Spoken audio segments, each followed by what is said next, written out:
A lonely millionaire gets a message sent by mistake from a desperate mother. But what was just an error turns into an unlikely encounter.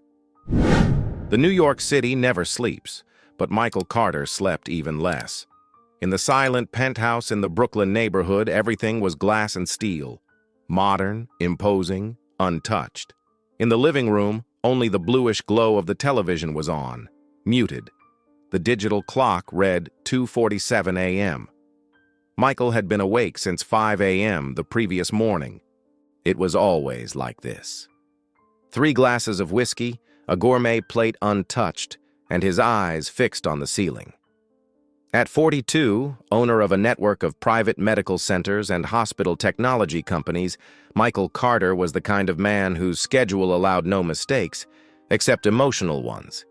He had status, he had power, but the absence of voices in the house was almost aggressive. The silence echoed. His only habit that defied the logic of an executive was walking at night, on foot, without bodyguards, through the still damp streets of the city. He wore a cap, a hoodie, invisible. Once, he had helped a homeless woman and started quietly visiting shelters and orphanages, leaving generous donations without ever revealing his name. He preferred anonymity over applause. While lacing up his sneakers for another nighttime walk, his phone vibrated. A message. "Please, if you can still help, Ethan's formula is gone. He needs the AR type. I already tried boiling rice, giving water, but he won't stop crying. We have nothing left. I'm sorry to bother you. I didn't know who else to ask. Emily." Michael froze. He read it again. The light from the screen reflected in his eyes, now focused, heavy. It was a plea. Without thinking, he replied, "Who is Ethan? Are you sure this message was meant for me?" Nothing. The message had been sent 10 minutes earlier. He scrolled up to see the number. Unknown. Apparently a mistake. But the name, Emily. Ethan. The formula type, AR. Anti-reflux baby formula, specific for infants with digestive issues. This wasn't some random request. It was real. Michael hesitated for seconds. He could delete the message. He could sleep. He could pretend nothing had happened. But he knew the sound of a hungry baby crying. And even if he pretended not to remember, he couldn't forget. He put on a jacket, grabbed his car keys, and left. The driver was asleep. He didn't want to wake him. He went alone. First stop, a 24-hour pharmacy on 5th Avenue. "Do you have AR formula?" he asked directly. "Not much, sir. Just 2 cans," replied the sleepy clerk. "I'll take them. And diapers, size newborn, and wipes, and diaper cream, and saline. And what else would you recommend for a baby with reflux?" The woman, still in shock at the sudden demand, started gathering the items. Michael paid without checking the price. He drove to another pharmacy, and another. In less than 40 minutes, his trunk was full. One thing was missing.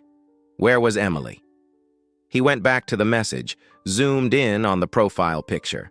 A young woman, no makeup, hair tied back hastily, holding a baby. The background showed a faded wall with a broken tile, a pattern that looked familiar. He opened the Instagram of one of the shelters he had helped, Casa Luz do Amanhã. Scrolled through old photos. Found it. Same broken wall pattern in the background. Location, Harlem. He drove there, wound through narrow streets, looked at modest buildings, tenements, alleys with broken streetlights. Got out of the car, carried 2 bags and knocked on doors. 3 wrong doors later, a woman with deep dark circles and a faded nightgown opened the next one. The smell of sour milk and muffled crying came from inside. She froze. "Emily?" Michael asked, firm but calm. She held the door tightly, confused. "That who are you?" "I got your message. By mistake, I believe. But I brought the formula, and other things. May I leave them here?" Emily looked at the bags, then at him, then back at the bags. It was a lot. Formula, diapers, blankets, thermometer, saline, everything. I thought I sent it to a neighbor," she muttered, confused. "You sent it to the wrong number." But you got the right answer. Is Ethan okay? The baby cried louder. She looked embarrassed, pulled the cloth from her shoulder. Her eyes filled with tears. He's in pain. He doesn't sleep. I tried everything. Her voice cracked. I don't want anything in return. I just want to leave this with you, Michael said, taking a step forward. She instinctively shut the door more, leaving only a small gap. I'm sorry. I can't let a stranger in here. It's fine. You don't have to. Just take the things. He placed the bags on the ground, neatly, like setting up an improvised altar. Emily looked, hesitant. Ethan's crying grew louder. Thank you. I don't even know your name. That doesn't matter right now. Take care of your son. Michael turned around, went back to the car, looked in the rearview mirror, the door still ajar. Emily watching, a baby in her arms, and bags on the floor. He drove off in silence. On the way back home, the sky was beginning to brighten. But inside him, an old shadow stirred. A pain he thought was buried, now awakened by a wrong message that might, perhaps, be the beginning of something very right. The clock on the wall read 3:28 a.m. The kitchen light flickered, as it always did when the building's transformer started to fail from the overload of fans running in the neighboring studio apartments. Emily wasn't sleeping. In fact, she no longer knew what sleep was. Ethan had been crying non-stop for almost an hour. The formula had run out the night before, and the last bottle had been made with rice water, a desperate attempt to ease his reflux. She had already sent a message to her neighbor in apartment 202, asking for help. But the internet was unstable, and her phone data was almost gone. She typed in the dark, nervous, without even double-checking the number. It was just a desperate request. AR formula. That was all. Nothing beyond the essential. Then someone knocked at the door. No honking. No phone call, no shouting, just a low, firm, polite knock. Emily froze. Instinctively, she grabbed Ethan in her arms and pressed him against her chest. His crying now blended with her heartbeat, pounding too hard. Another knock. She moved toward the door in silence, peered through the peephole. A man, alone, wearing a dark jacket, unshaven, and holding 2 grocery bags in his arms. He stood still, calm. He didn't look like a thief or an addict. But that meant nothing. She didn't move. Then she heard his voice, low. Emily? Sorry to show up like this. I got your message. I brought the formula and other things you might need. Emily felt her stomach turn. The phone. The message. She had typed the wrong number. That was it. But who was this man? How did he know where she lived? Who are you? She shouted from inside, the door still locked. My name is Michael. That doesn't matter right now. I just want to help. You don't need to open the door. I can leave the things here. Did you follow me? How did you find my address? The profile picture. The tile behind you. I recognized the pattern. I once helped a shelter near here. I don't want anything from you, just to leave what Ethan needs. She hesitated. Her son's crying grew worse, his little body trembling from hunger and exhaustion. AR formula was hard to find, even with time. She had no time, no money, no choice. She unlocked the door but left the safety chain in place, opened it just a crack.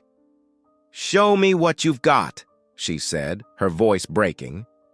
Michael crouched down, pulled out a sealed can of AR formula from the bag. There's more. Diapers, blankets, ointment, a digital thermometer. I wasn't sure, so I brought what I thought could help. Emily's eyes welled up. She tried to swallow the lump in her throat. The baby hiccuped against her shoulder. Why are you doing this? Because I can. And because no one should be alone on a night like this. She studied him for a few seconds. There was no arrogance in his tone, no pity, only firmness. But still, it was strange, frightening. "You're not coming in." "I don't want to come in." She opened the door just enough to pull the bags inside. Ethan reached out his tiny arm as if he knew relief was inside. Emily couldn't hold back tears when she saw her son clutch the bottle she was already preparing in a rush. She began, but couldn't finish. "Take care of him.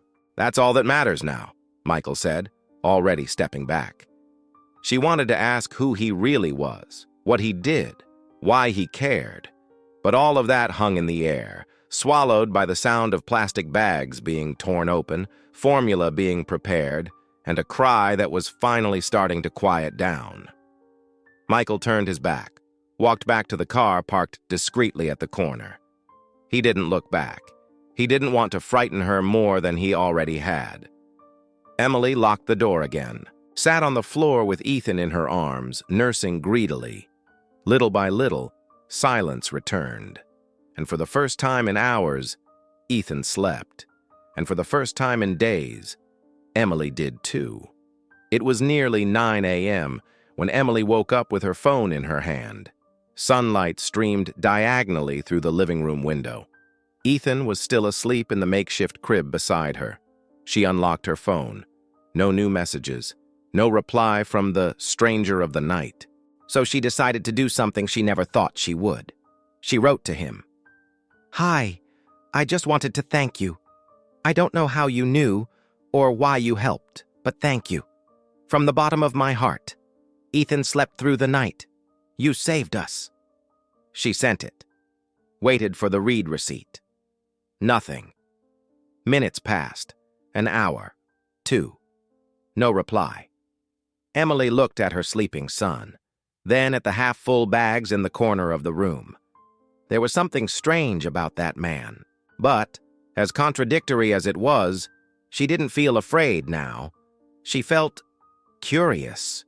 Who was this man who appeared out of nowhere, helped without asking for anything, and then disappeared as if he had never existed? His silence now weighed more than his presence. The deliveries began to appear 2 days later. No messages, no phone calls, just discreet bags left by the door before sunrise. Always the same items. AR formula, diapers, wipes, ointment, fresh fruit, and sometimes even the exact medications with the right name and dosage for Ethan's reflux. At first, Emily pretended not to notice. She picked up the bags without comment, as if they had fallen from the sky, but deep down, she knew. It was him, the stranger from that night, and Ethan seemed to know too. Every morning when she opened the door and saw the packages, Ethan babbled something like laughter, a sound Emily had never heard from him before. And when, one late afternoon, she saw him through the hallway window, a tall figure holding a bag and quickly walking back to a dark car.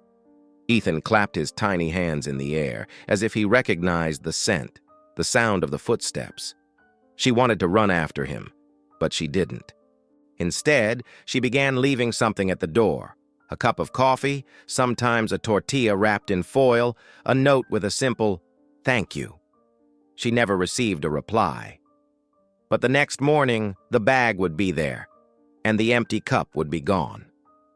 It became a silent ritual, until something different happened.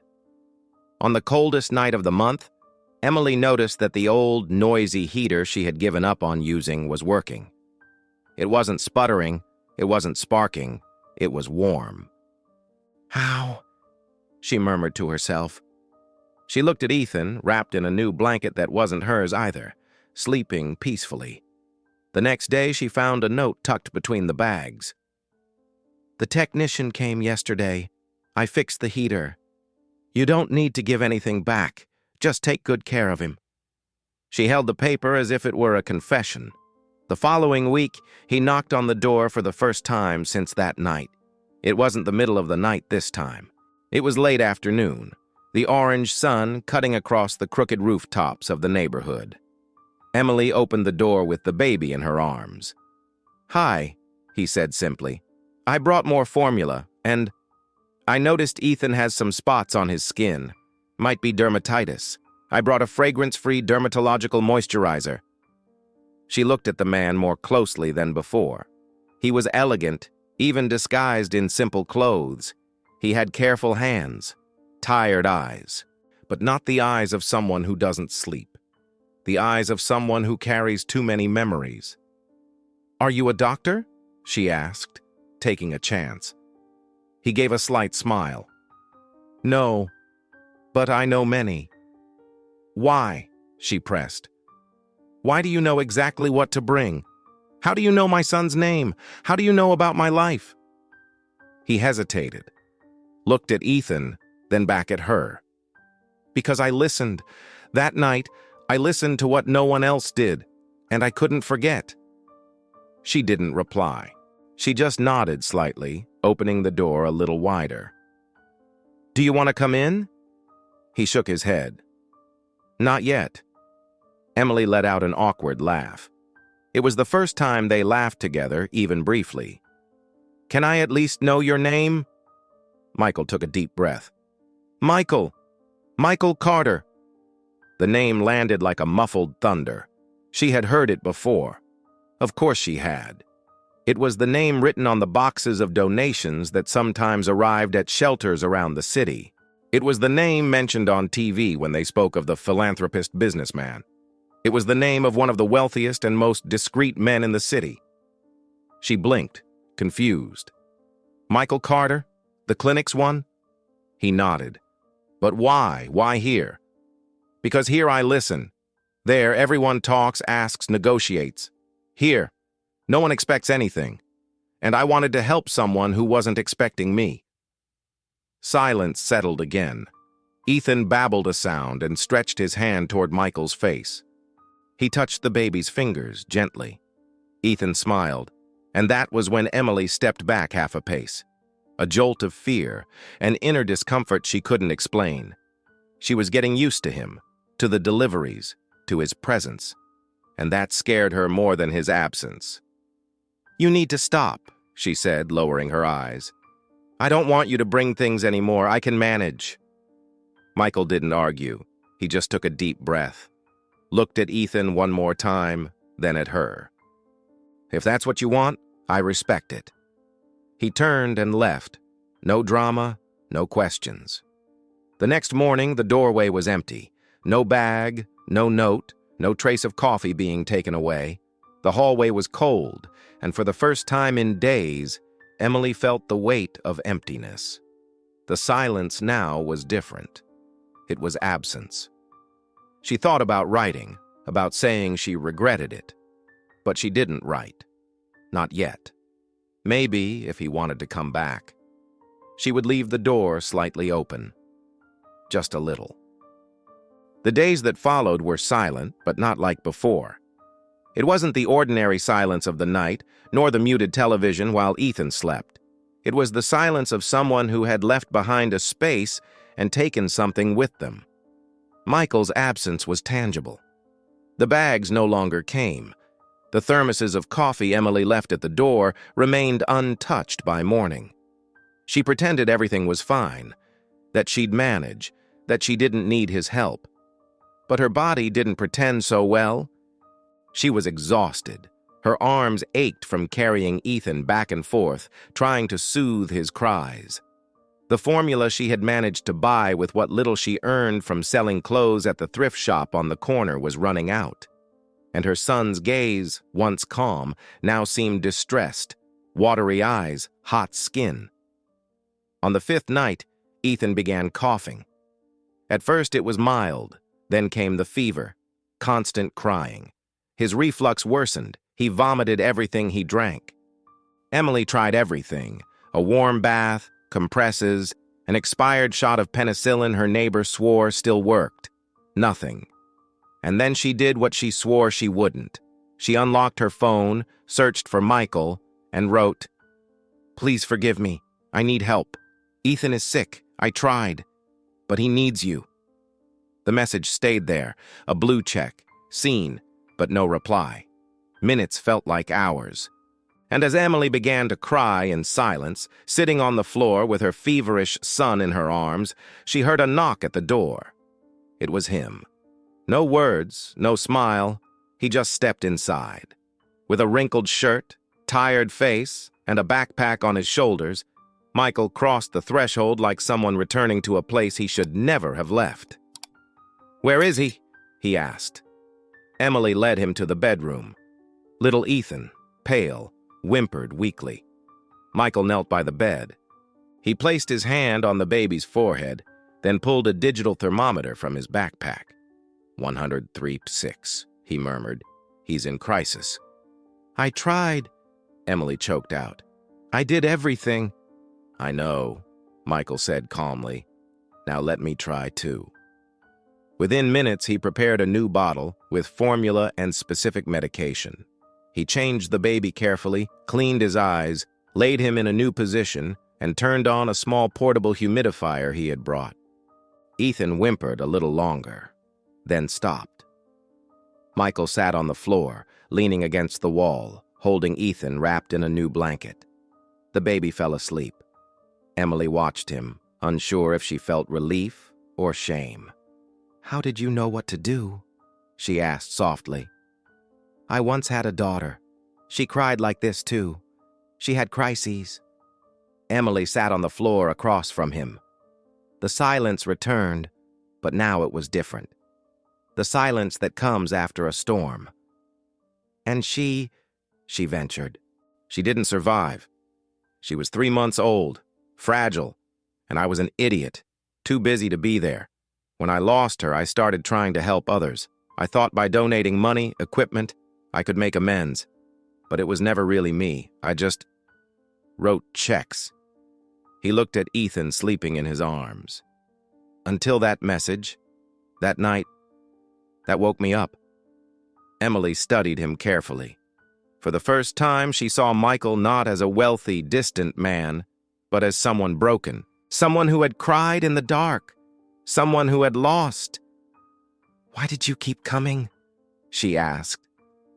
"Because I can. And because I don't want to live helping from a distance anymore.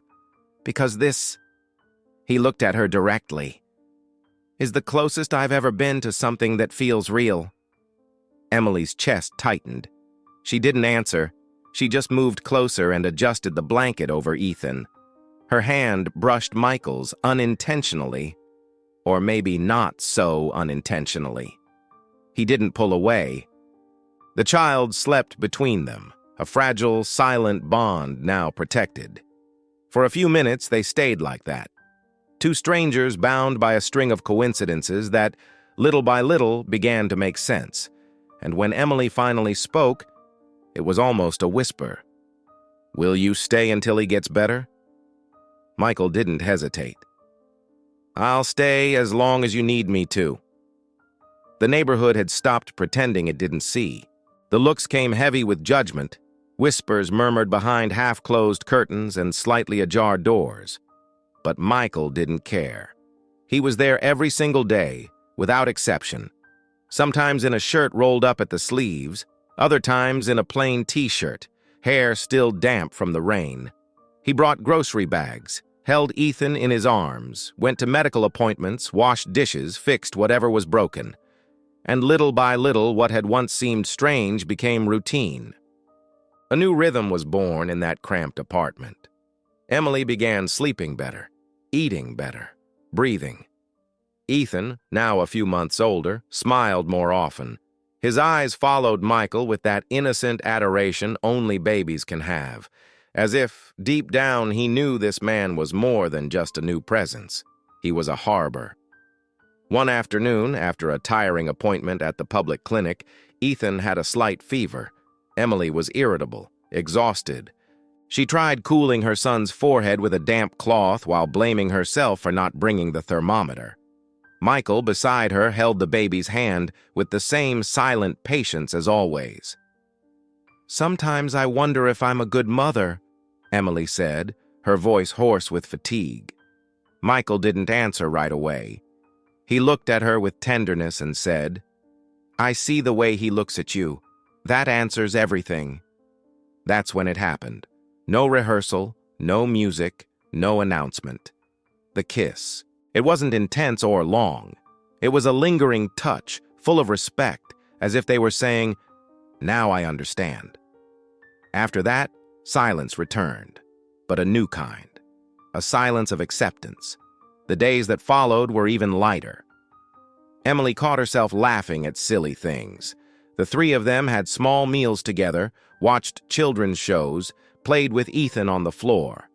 At night, after the baby fell asleep, they sat on the makeshift balcony with mugs of tea in their hands.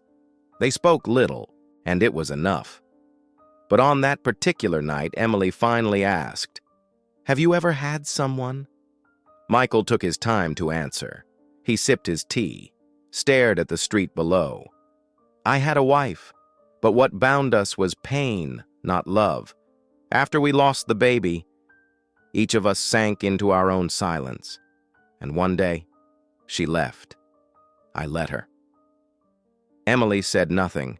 She simply reached out her hand and laced her fingers through his. He squeezed back, as if holding on to a piece of new life. "And your full name?" she asked with a small smile. "Because all I know so far is Michael." He smiled. "Michael Carter." "That explains the heavy last name," she teased. "You can almost hear money passing when you say it." He laughed for the first time in a long time, not the polite laugh of meetings, a real laugh. "And you?" he asked. "Emily Harris. That's it. No frills, no inheritance, just a name straight out of a Mexican soap opera. I like it. It has strength." Emily looked away, a little shy. But inside, she felt something growing, a mix of gratitude, affection, and a kind of love she never imagined feeling again. A quiet, but real love. 2 weeks later, on an ordinary late afternoon, he showed up different. White shirt, combed hair, eyes tense but determined. "I need to talk to you," he said directly, while Emily dried her hands on her apron. "Did something happen?" "No, but it's about to, if you want it to." She frowned. Michael knelt right there in the middle of the small kitchen, between the stove and the portable crib. From his pocket, he took out a simple little box. Inside, a small ring with a pale stone. Not ostentation, meaning, "Emily, you changed my life and gave meaning to what I thought I'd never have again. I love you, truly. And I love Ethan too, not just because he's part of you, but because he reminds me the world can still be fair." She held her breath. "So if you'll accept, I want to be your husband, and I want to be his father, officially. I want to give him my name. I want to take care of you both as my family." Emily felt her eyes sting. "Are you sure?" "I've never been so sure." She looked at Ethan in the corner of the room, playing with a plastic toy. Then she looked at the man kneeling before her, and she smiled. "Then stand up already, Michael Carter, before I start crying right here." He stood. She embraced him. And there, among the old tiles and the smell of freshly cooked food, began in earnest what had already been quietly building for weeks. A family. The registry office was small, almost hidden between a bakery and a copy shop in the old downtown. No red carpet, no photographers, no expensive flowers. Just two witnesses, the sound of a ceiling fan oscillating above, and a justice of the peace with a hoarse voice and trembling hands. But to Emily, it was the most beautiful place in the world. Michael held her hand firmly. Ethan, in the arms of Emily's cousin, wore a tiny dress shirt, eager to run around. The justice read the words in bureaucratic monotone, but they hung in the air like real promises. "Yes," said Michael, looking directly into her eyes. "Yes," Emily replied with a trembling smile. They signed the papers. The simple gold ring slid onto Emily's finger naturally. The kiss wasn't long, but full of something only they understood. Outside, the sun was bright. And right there, in the registry office parking lot, she saw what Michael had prepared, an envelope. Inside, a new birth certificate, Ethan Harris Carter. She brought a hand to her mouth, cried silently. Michael embraced her from behind and whispered, "It's official now." We belong to him, and he belongs to us. The new house sat on a quiet street, trees planted in a row and a small park just steps away. Nothing extravagant, but safe, alive. It smelled of beginnings. When they walked in, Emily noticed the details. The bright kitchen, the light walls, the wide sofa, the cozy master bedroom. But what made her cry again was Ethan's room, painted in shades of blue and green, with a shelf of children's books and a rug printed with little roads. A room built for him to grow up in. Upstairs, an extra bedroom, empty but not for long. It was there, weeks later, that Emily shared the news. "Michael, I think we're going to need to set up another crib." He looked at her, not understanding at first. Then he laughed with his eyes before smiling with his mouth. "Really?" "Yes." "A girl? A boy?" "I don't know yet, but whatever it is, it's going to have you as a father from the very first second." He hugged her tightly. "It's going to have both of us, from the very start." Time passed in the most beautiful way, without hurry. Emily went back to studying, first at home, then in-person classes. She wanted to become a social worker. She said she wanted to help other mothers like her who felt alone in the dark. Ethan grew up healthy, smart, curious. He ran around the house with toy cars, asked endless questions, laughed loud. He called Michael Papa with a naturalness no one dared correct, because there was nothing to correct. And then came Sophie, tiny, rosy, with eyes that seemed to already know everyone in the house. When she was born, Ethan wanted to hold her on the very first day. "Now I'm a big brother," he told anyone who would listen, proudly. Emily watched that scene with a sweet knot in her throat. She thought of all the things she'd been afraid she'd never live, and now she was living them. One afternoon, when Sophie was 3 months old, Emily went out to buy fruit at the market in the old neighborhood. She walked past the stalls, distracted, when she heard a name being called. "Natalie!" an older woman shouted from afar. The woman who turned her head looked familiar. Something about the way her hair was tied back, her faded coat, the hurried walk with bags in her hands. Emily froze. It was her, the woman the milk message had originally been meant for. Emily approached slowly. The other woman didn't recognize her. "Excuse me," Emily said. "Are you Rebecca?" "Yes." "Why?" Emily hesitated for a second. She thought about explaining everything but realized it wasn't necessary. The woman had no idea. The message had never reached her. "Nothing, sorry. You just looked like someone I once knew." Rebecca smiled, confused, and walked away. Emily stood there for a moment, staring at the worn stone sidewalk. Then she looked up at the clear sky and smiled too. Her phone buzzed. A message from Michael. "Come home soon. Ethan wants to show you the picture he drew of the 4 of us. He even included the neighbor's cat." She typed with one hand, balancing the bag of oranges in the other. "I'm on my way, but tell him I want to see the picture on the fridge."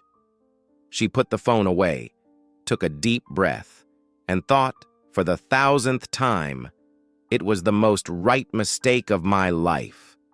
What if a wrong message could change your life too? Tell me in the comments. Do you believe in coincidences or destiny? Hit the like button and subscribe. It's the simplest way to support heartwarming stories like this one.